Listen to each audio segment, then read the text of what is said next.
On the storm-lashed coast of Oregon, whispers tell of a light that never dies.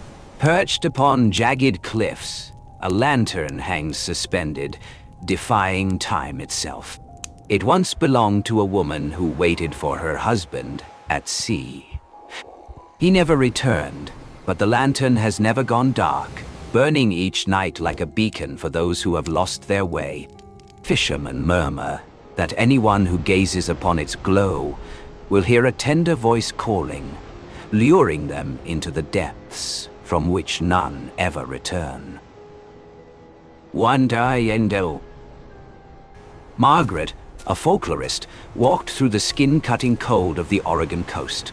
In her hand was a weathered leather journal, filled with fragments of legends she had gathered across the Pacific Northwest. But this time was different.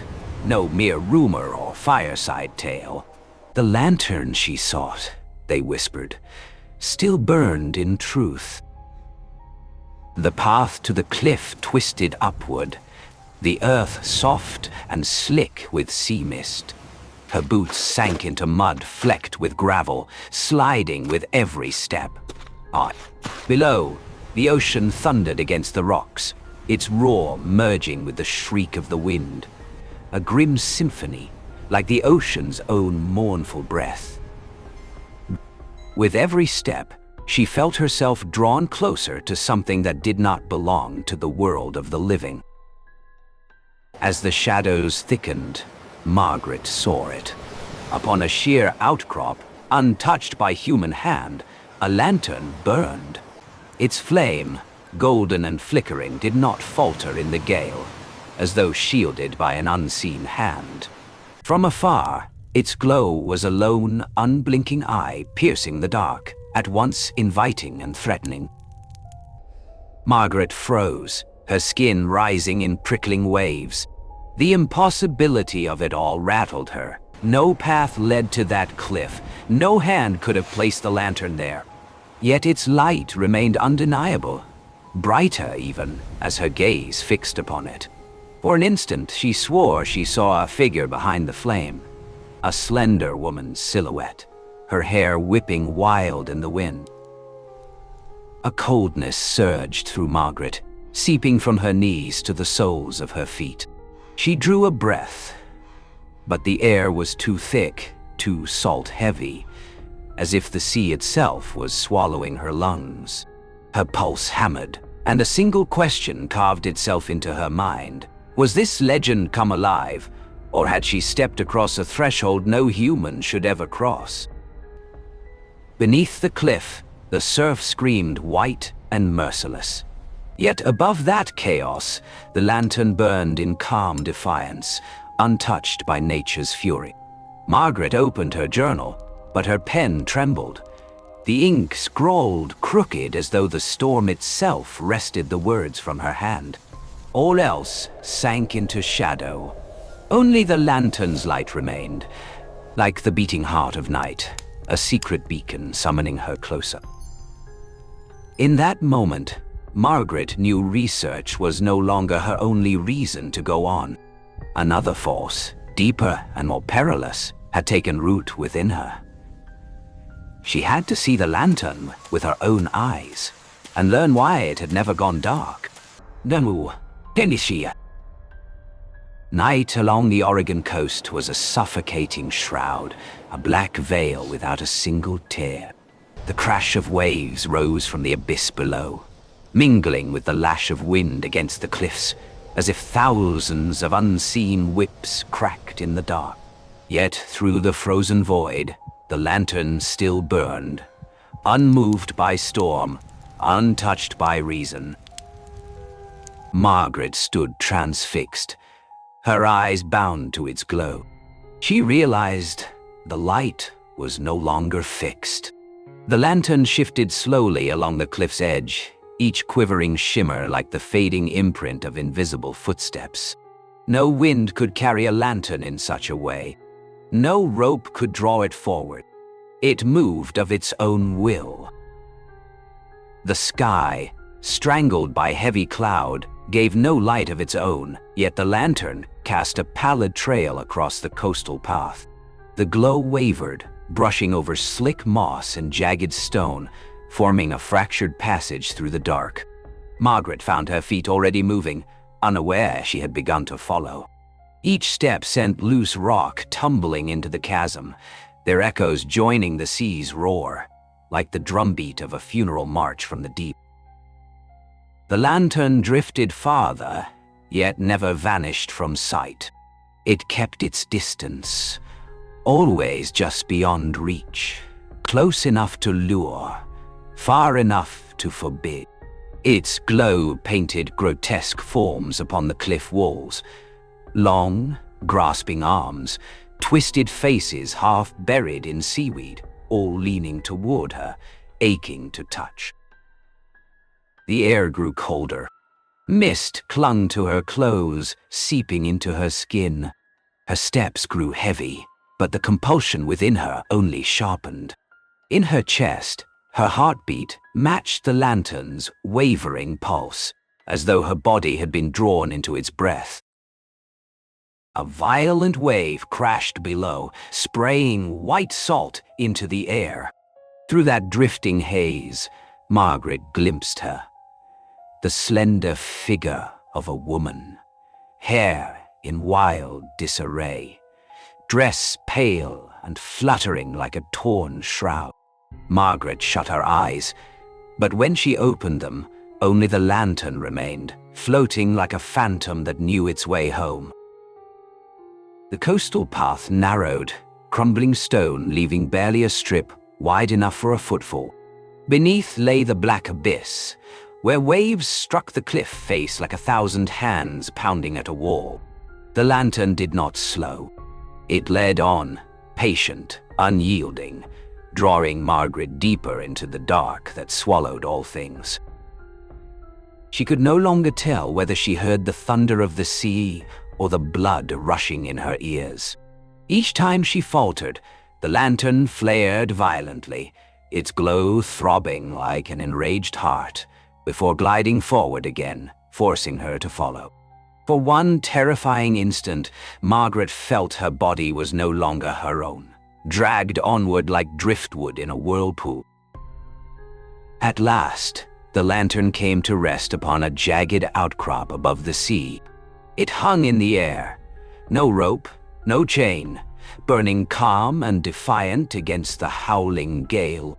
Waves below burst into white foam, circling the cliff in a ritual rhythm.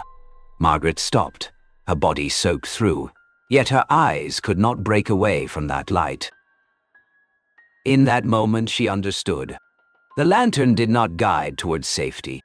It led elsewhere, to a threshold between sea and night, a place where a person could be erased from the world, leaving not a single trace behind. On the outcrop that jutted into the sea, the lantern still burned, bright, suspended like a beating heart against the void. Margaret stood motionless, her body drenched in mist and salt spray, her eyes locked upon the shimmering flame. Around her, the world began to change. The roar of wind and wave ebbed away, replaced by something softer, an indistinct murmur rising from the depths of the ocean. At first the voice was fragile, no louder than breath. Then it swelled, resonant, filling the air. A melody slow and mournful, a funeral lullaby echoing through the night. Each note slid along Margaret's spine like a blade of ice, making her shiver, yet binding her inescapably. The song coiled around her mind, sweet in its hypnosis, dissolving the fragile line between reason and delirium. Below, the waves began to shift. Their rhythm aligned with the voice, as though the entire ocean had become its orchestra. Each surge, each shattering crash against the cliffs, deepened the lament, layering it with the resonance of 1,000 drowned throats. Margaret clutched her chest, her breath unsteady.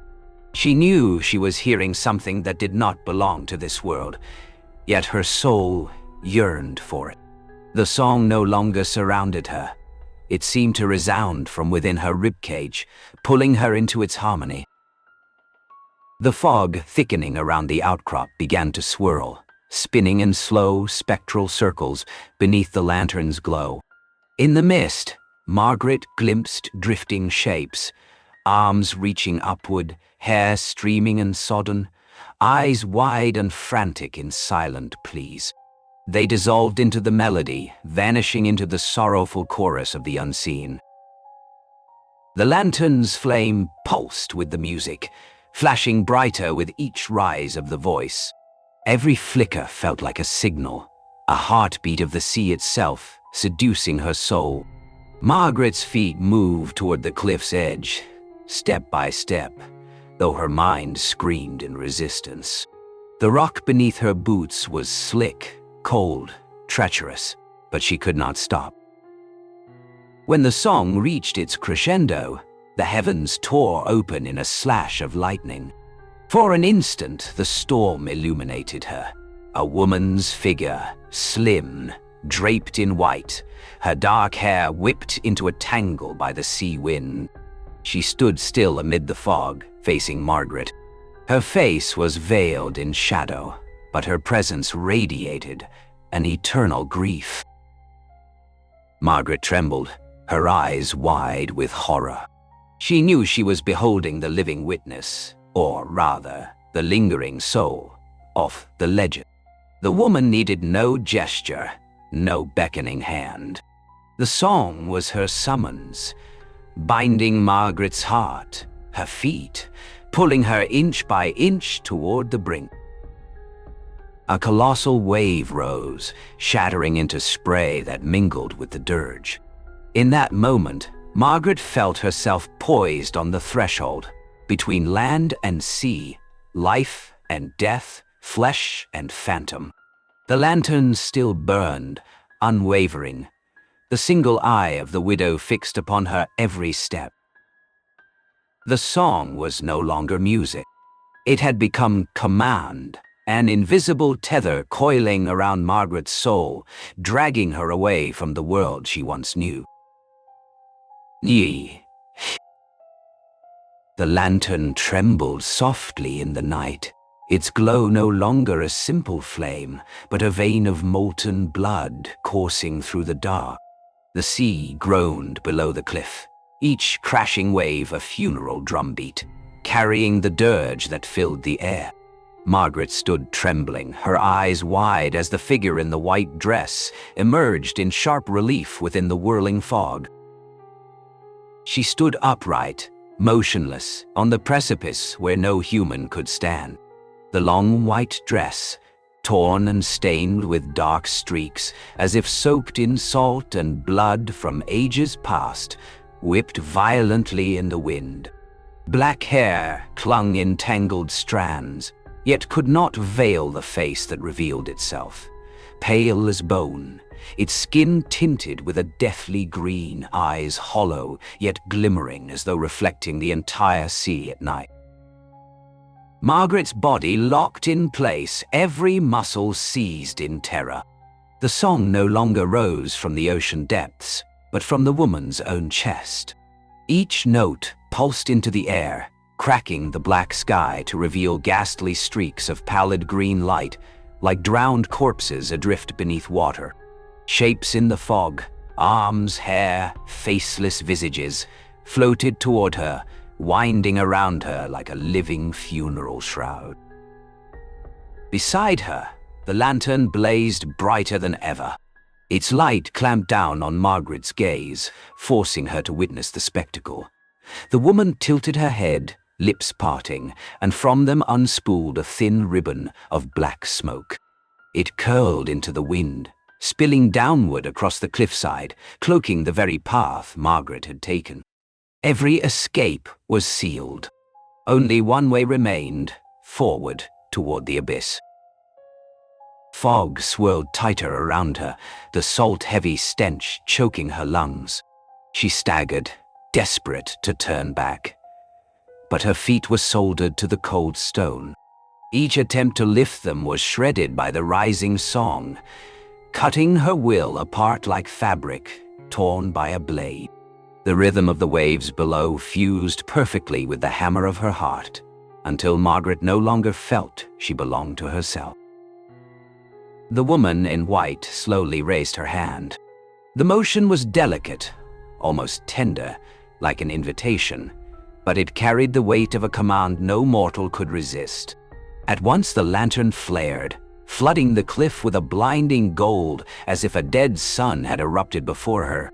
In its glare, Margaret glimpsed another vision.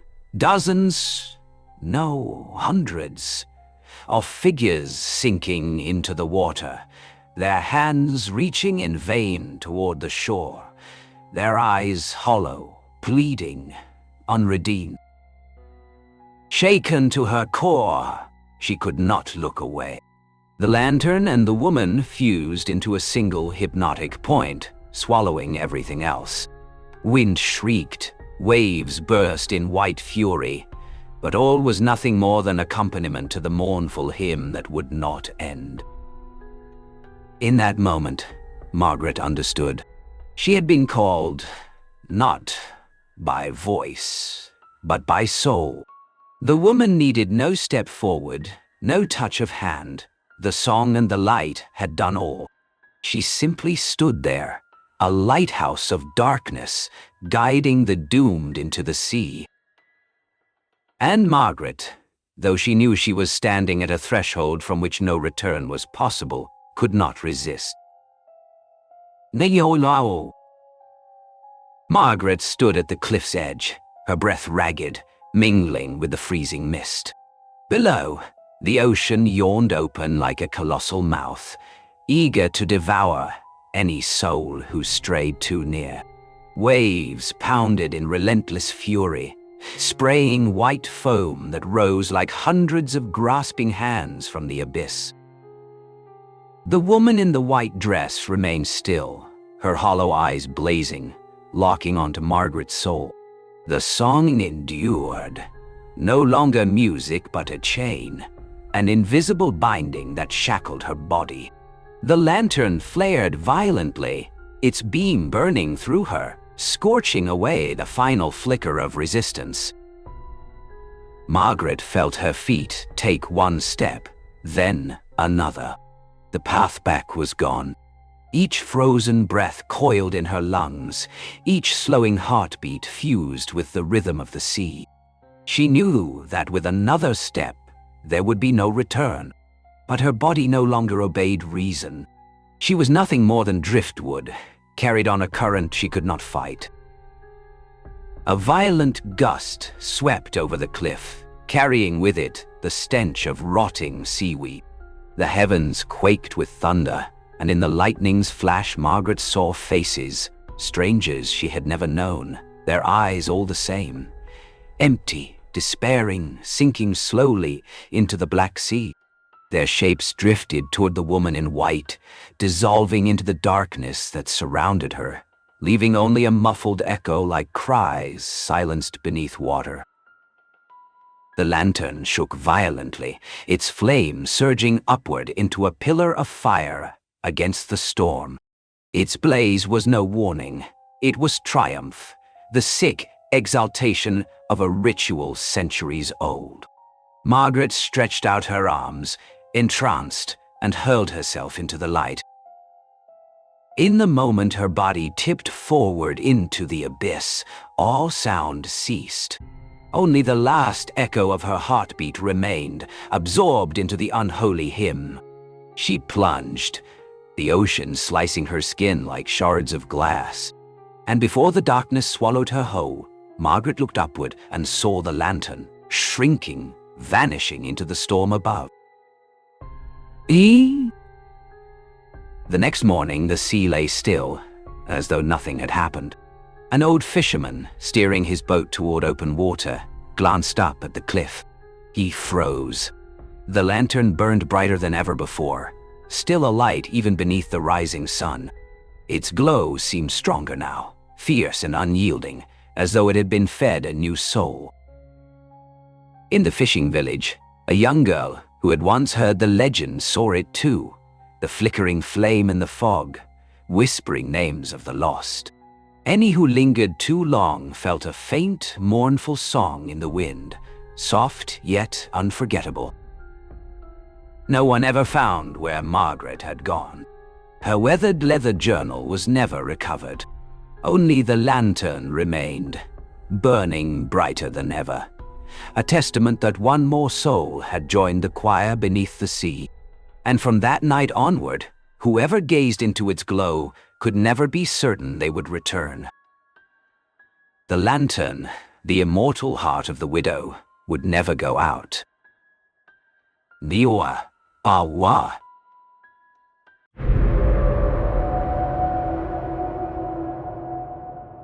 In an isolated town of the American South, a fanatical religious community lived by the pages of a single scripture they believed to be divine. But the holy book had warped, its letters twisting like flesh and blood. Each time it was read aloud, it brought not salvation but horror. Joints sprouting from the wrong places, skin rotting away, eyes bulging from their sockets. And when the moon shone down on the rotting church, the grotesque truth was revealed. Their God was no deity at all, but an ancient parasite, feeding through every prayer, waiting to claim as its next host anyone foolish enough to draw near. Jonah Lawson drove along the dirt-red road, flanked on both sides by shadowed swamplands where daylight barely slipped through the trees. The silence was so heavy that the faintest sound, the fall of a leaf, the drone of an insect, echoed like a drum inside his chest. He had come here to investigate a rare religious community, whispered about in chilling rumors, an isolated town, bizarre rituals, and strange bodily deformities that plagued its believers. The village emerged like something abandoned by time. Weather-beaten wooden houses leaned under peeling paint, their windows coated with layers of grime. The people watched him pass with hollowed, stone-worn faces, their voices coarse as if scraped down to rock. Jonah felt as though he had crossed into another world, one where ordinary rules no longer applied. At the town's center stood the old church, its structure corroded from within. The wooden doors hung half open, leaking faint light, and the stench of melted wax mixed with something rancid and decaying. Jonah stepped inside, heart pounding. In the gloom, splintered pews lined the floor like broken teeth. The altar was crusted with dust and hardened wax, and yet, lying upon it, rested the community's only surviving Bible. Inside, a cluster of worshippers knelt on the floor, murmuring prayers. Jonah's breath caught when he noticed. Their skin split into jagged cracks, new joints bulging at unnatural angles, some eyes swelling grotesquely from their sockets. Yet, none of them cried out. Their voices droned on, steady, reverent. Each verse echoed through the church like invisible blades, slicing into flesh, and the convulsions of their bodies became part of the chant. Jonah staggered back, horrified. These mutations were not accidents, not illness. They were the direct consequence of the scripture itself. Every word recited was a knife, every prayer an incision. To the townsfolk, it was a miracle of God. But to Jonah, it was something else. A parasitic force, ancient and unholy, twisting bodies through its scripture. His flashlight caught the Bible on the altar. The letters writhed across the page, trembling and curling like veins under the skin, the sheen of dried blood clinging to the ink. A chill surged down his spine. He realized he stood in the heart of a grotesque covenant, an ancient pact festering behind this community's faith. Jonah inhaled sharply, forcing himself to stay calm. But his pulse hammered on, a frantic reminder. He had crossed into the territory of something older than God, where scripture was not salvation but infection. And he knew, one wrong move, one stray syllable uttered aloud, and he too could be claimed as the next vessel, doomed. Jonah pressed himself into a shadowed corner of the church, eyes fixed on the preacher holding the tattered Bible. Its rough, blistered pages glimmered with a sickly red glow from the wax.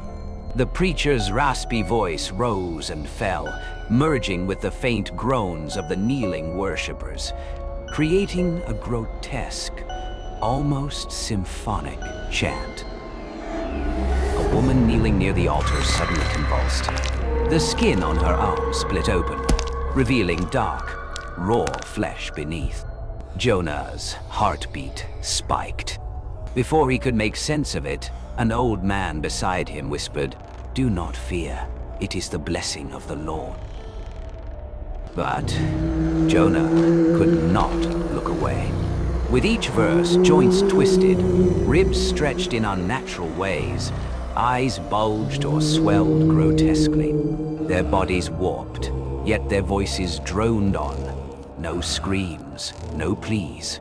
Sweat and congealed blood mingled with the reek of rot, thickening the air into something suffocating.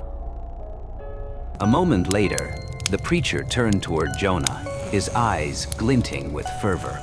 "You wish to hear as well, don't you? You want to understand the power of God."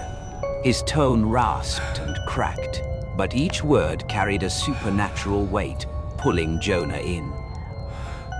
Jonah trembled, but could not step back. He saw the writing on the page shift, the letters writhed like snakes slithering across the parchment. As the preacher read on, Jonah's body burned. His hands went numb, as though something inside was clawing for release. He stumbled back, but the floorboards quivered, and the congregation crept closer in unison. Their groans merged with the preacher's chant, the rhythm pounding against Jonah's skull. A strange sensation spread through him. His skin prickled, then turned numb. Jonah looked down. His knuckles twitched. His thumbs seemed to swell and split from his hand, as if a new joint were forming. In a heartbeat, he felt something alien threading through his veins. It wasn't pain. It was worse. A vile vitality taking root inside him.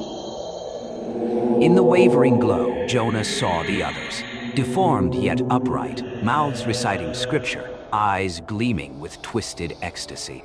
He realized this Bible was no vessel of salvation but a tool, an ancient parasite invading flesh, word by word, prayer by prayer. Sweat and blood dripped from his brow as he steadied himself. He knew one moment of weakness, one slip into the rhythm of those words, and he would no longer be human. In the chorus of groans and the preacher's rasping voice, Jonah understood. If he wished to survive, he would have to trace this rotten scripture back to its root. But here, every step was peril, every breath a potential offering to the ancient power that already ruled the faithful. Shah. Jonah could retreat no further.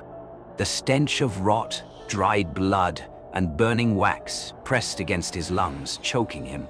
Each step seemed to sink into the rotting wooden floor, while the groans of the deformed worshippers merged with the scripture, a grotesque chorus not meant for the living. He noticed a small trapdoor beneath the altar. One brick was loose, revealing faint light spilling from below. On its surface, words had been carved, glowing faintly red like clotted blood. Jonah inhaled sharply, his trembling hand pushing the hatch open. A rush of cold air escaped, thick with decay. Yet underneath it, something pulsed with life. Descending, Jonah saw them. Countless half-rotten corpses still moving, their flesh sloughing away in wet strips. Eyes bulged from sockets, Joints had sprouted extra hinges, skin peeled in ragged patches. A suffocating dread weighed down on his spirit.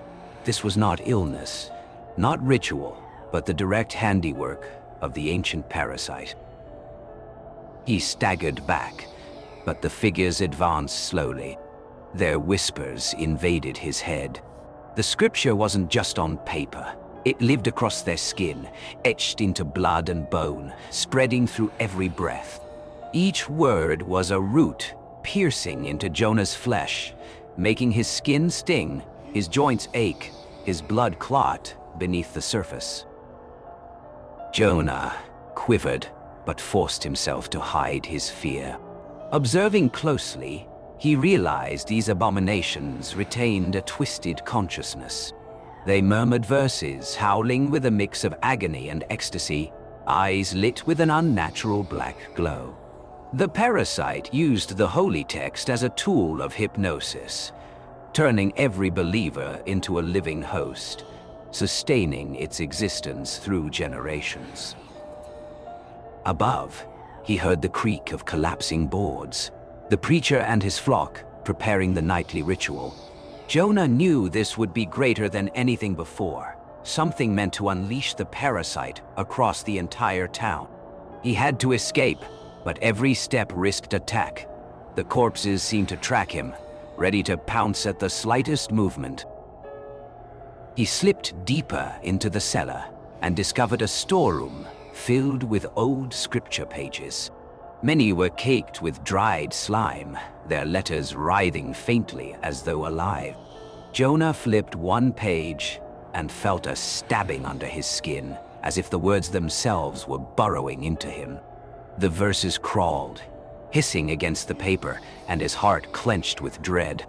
This parasite controlled everything through the book, through each syllable spoken aloud. Suddenly, a corpse reached out and touched his shoulder. Jonah flinched, blood rushing to his face. In a blink, the creature pulled back, but in his mind echoed a hideous moan, rotting scripture threading itself through his thoughts, verse by verse. He swallowed hard. Unless he destroyed the root of this corrupted Bible, the entire town and himself would be consumed as hosts. He froze in the cellar, eyes fixed on the stairway above. The ritual was about to begin. The faithful still believed this was a miracle. But Jonah knew the truth. The miracle was rotten from the inside out. If he did not act now, the parasite would spread unchecked, reshaping every living body into its brood. Below, the corpses moaned, the scriptures writhed, and Jonah understood. There was only one path left, to face the source of the rotting covenant directly, or die as its next vessel. No. Pull now.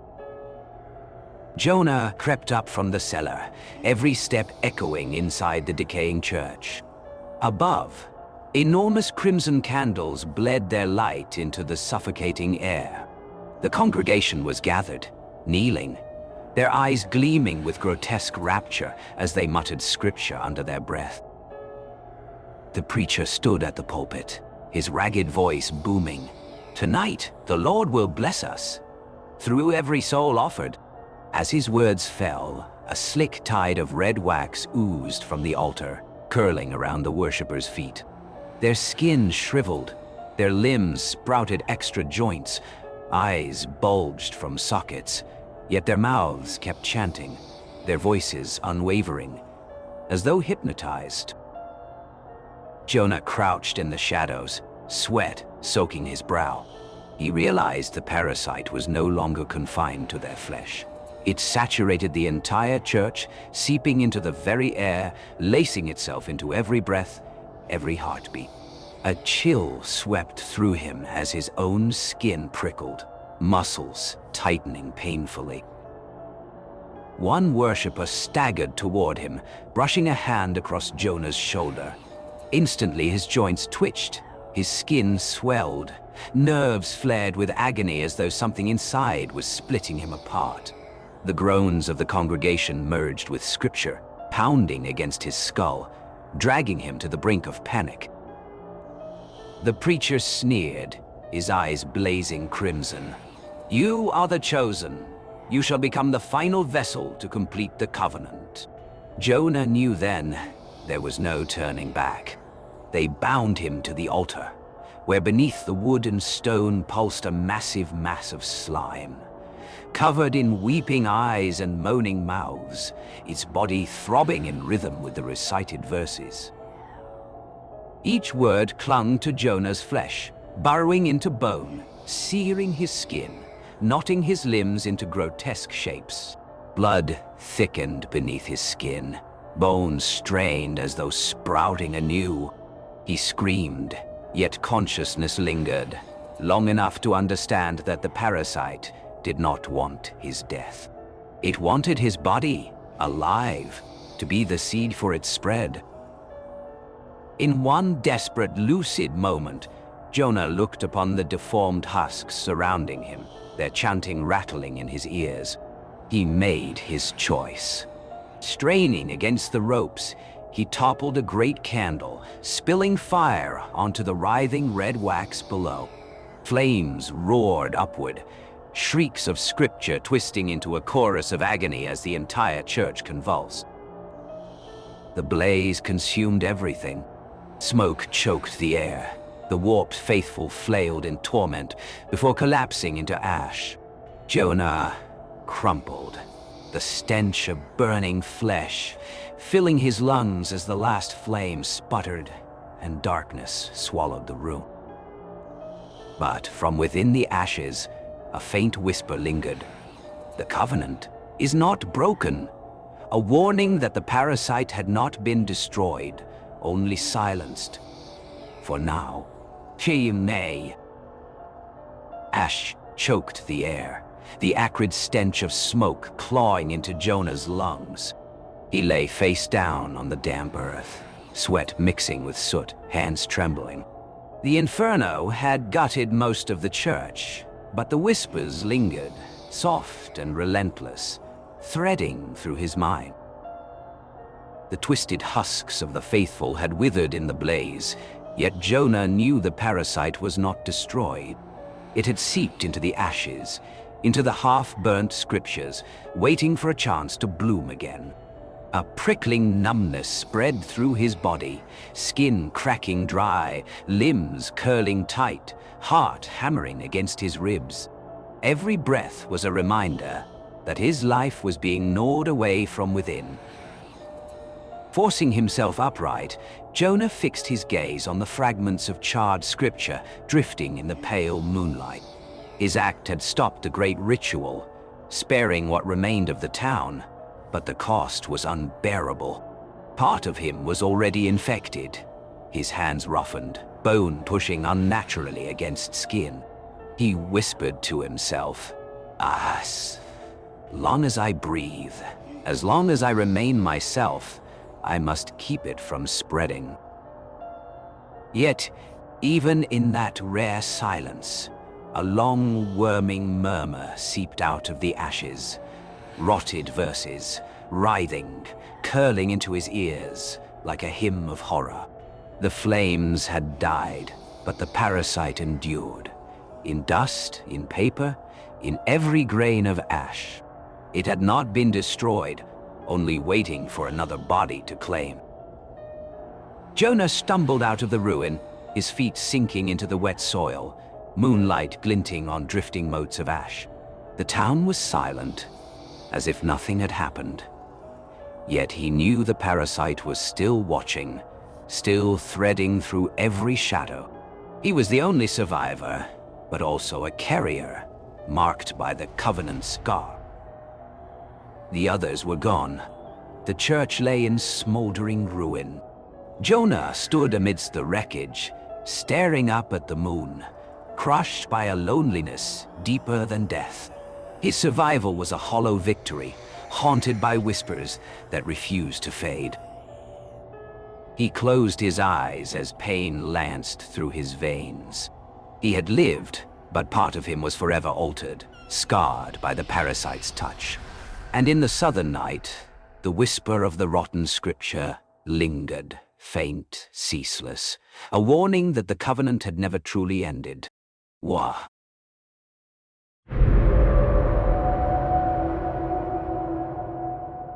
In the quiet woods of Vermont, a family moved into a cheap wooden house, believing it would mend the fractures left by years of exhaustion. The scent of old ash clung to every grain of timber, and the slanted walls seemed to be listening. At night, the house groaned as though something shifted within its very bones. Footsteps echoed from a hallway that did not exist. Beyond the window, a flickering light revealed the silhouette of another house, one that had burned to the ground decades ago. Yet it seemed still alive, still waiting for them to step inside.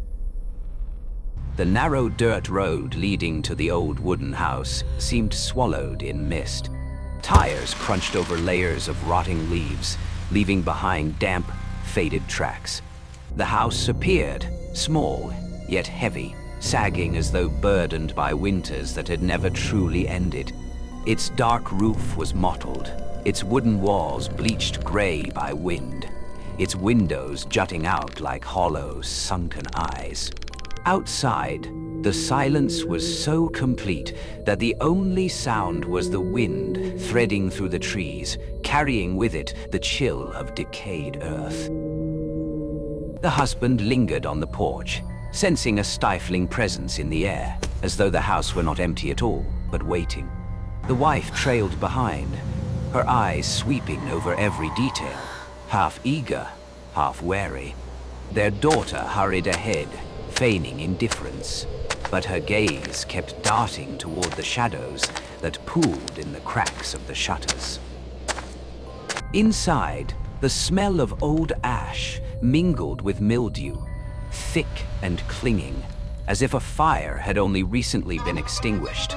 The wooden floorboards groaned underfoot, the sound echoing unnaturally long for an empty room. On the right wall, a charred stain spread, gray-black, like a handprint pressed into the grain.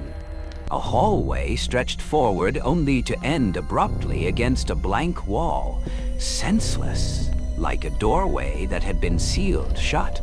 The wife froze, fingertips brushing the cold timber, feeling a hollow resonance from the other side.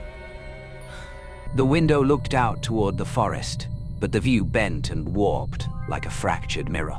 For a fleeting second, the dim reflection showed not the empty yard, but a long dining table, chairs gathered around it, an oil lamp flickering above a meal already set.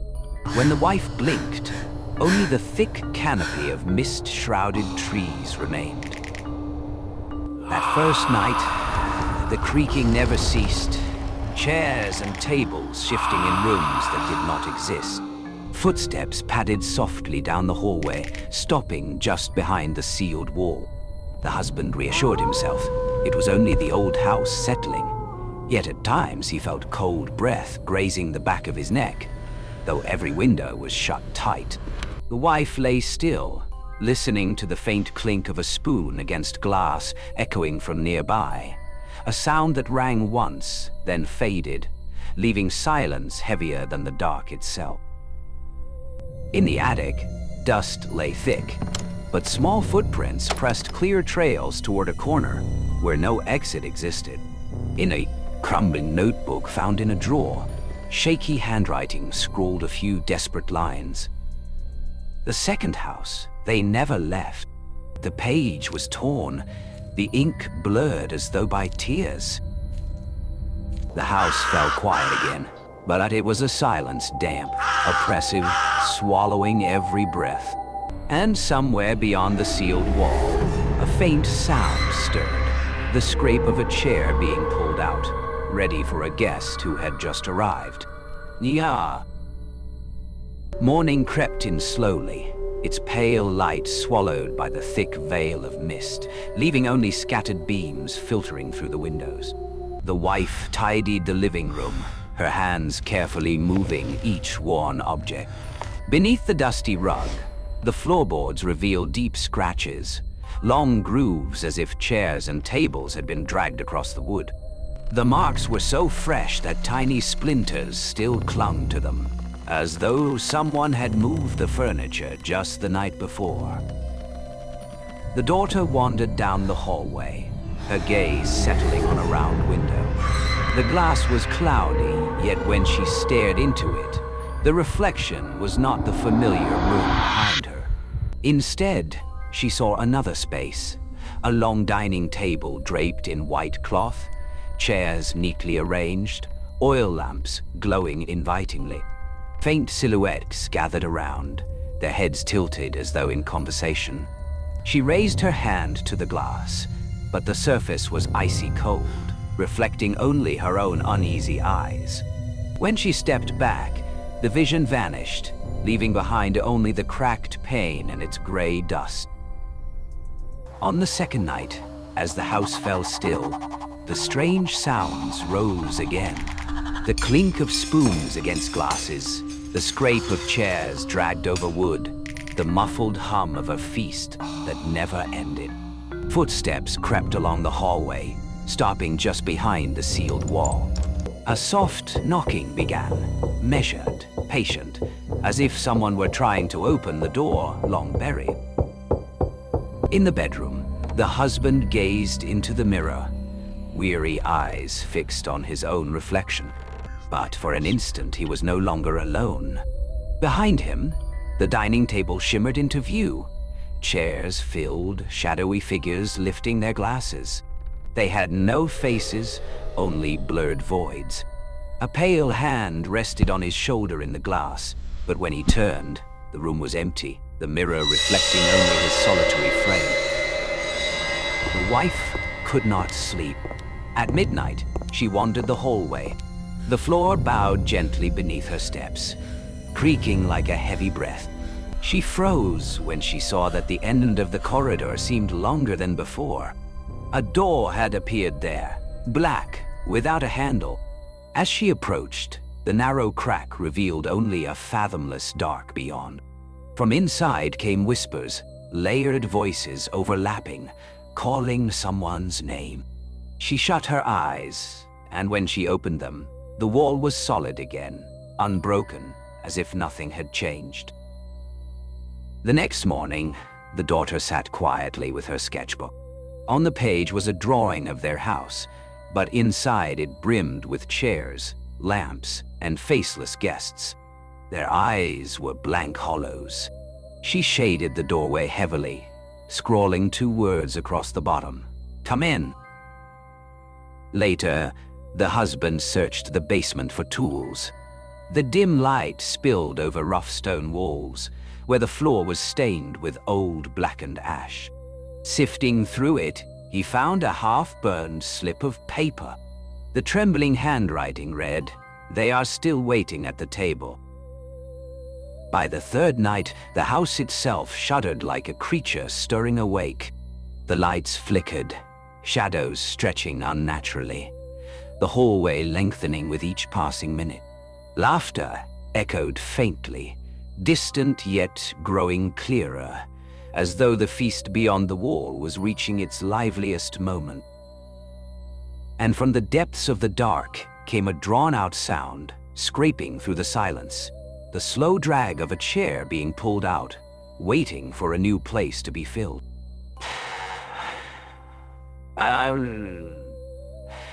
Harry. Morning came, but the light was too weak to chase away the chill. Inside the house, the space itself seemed to have shifted, though no one had touched a thing. Small objects, a stool, an old picture frame, a forgotten book on the table, moved subtly from their places. At times, they returned facing the wrong way, as though someone had used them and then set them back, but not quite right. The wife stood frozen in the living room. She watched the curtains stir, though no breeze passed, and beyond the glass appeared again the shadow of a glowing room. Inside it, the long table was now heavy with food, empty glasses raised in a silent toast. The faces remained pale and blurred, yet their presence was sharpening, growing more defined. When night fell, The sounds no longer came in scattered fragments, but in a relentless chorus. Footsteps circled the hallway, doors slammed from beyond the sealed wall, breaths seeped from imagined cracks. When the wife stepped into the corridor, she found it stretching farther than before. No wall stopped her this time. At the far end stood a strange wooden door, slightly ajar. From within, a fathomless darkness exhaled cold air that wrapped around her.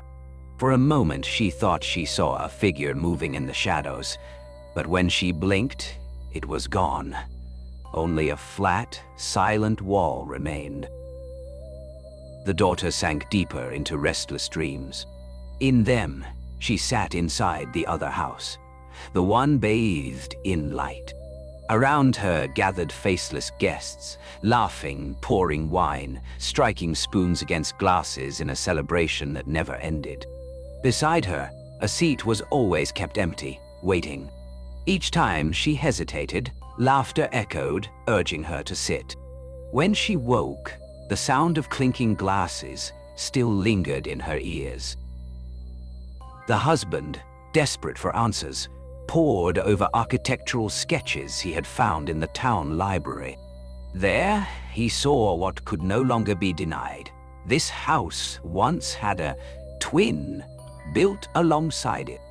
Decades ago, a wildfire consumed the other, yet its foundation was never unearthed. The final note from the architect chilled him. The two cannot be separated. One gone, one remains. The remaining will forever seek the one it lost. When darkness descended again, the house trembled faintly, like the beat of a heart. Shadows stretched long, clinging to the floor, as if trying to climb upward. For a fleeting moment, the family felt it together. They were no longer the owners of this place. The house was expanding, plank by plank, wall by wall, making room for another presence to press in. And somewhere in that deepening dark, another chair scraped back, pulled out, waiting for the one who had just been chosen. Nenda, Namd. Night fell faster than usual. The last light of dusk was swallowed whole, leaving a dense darkness pressing in around the house.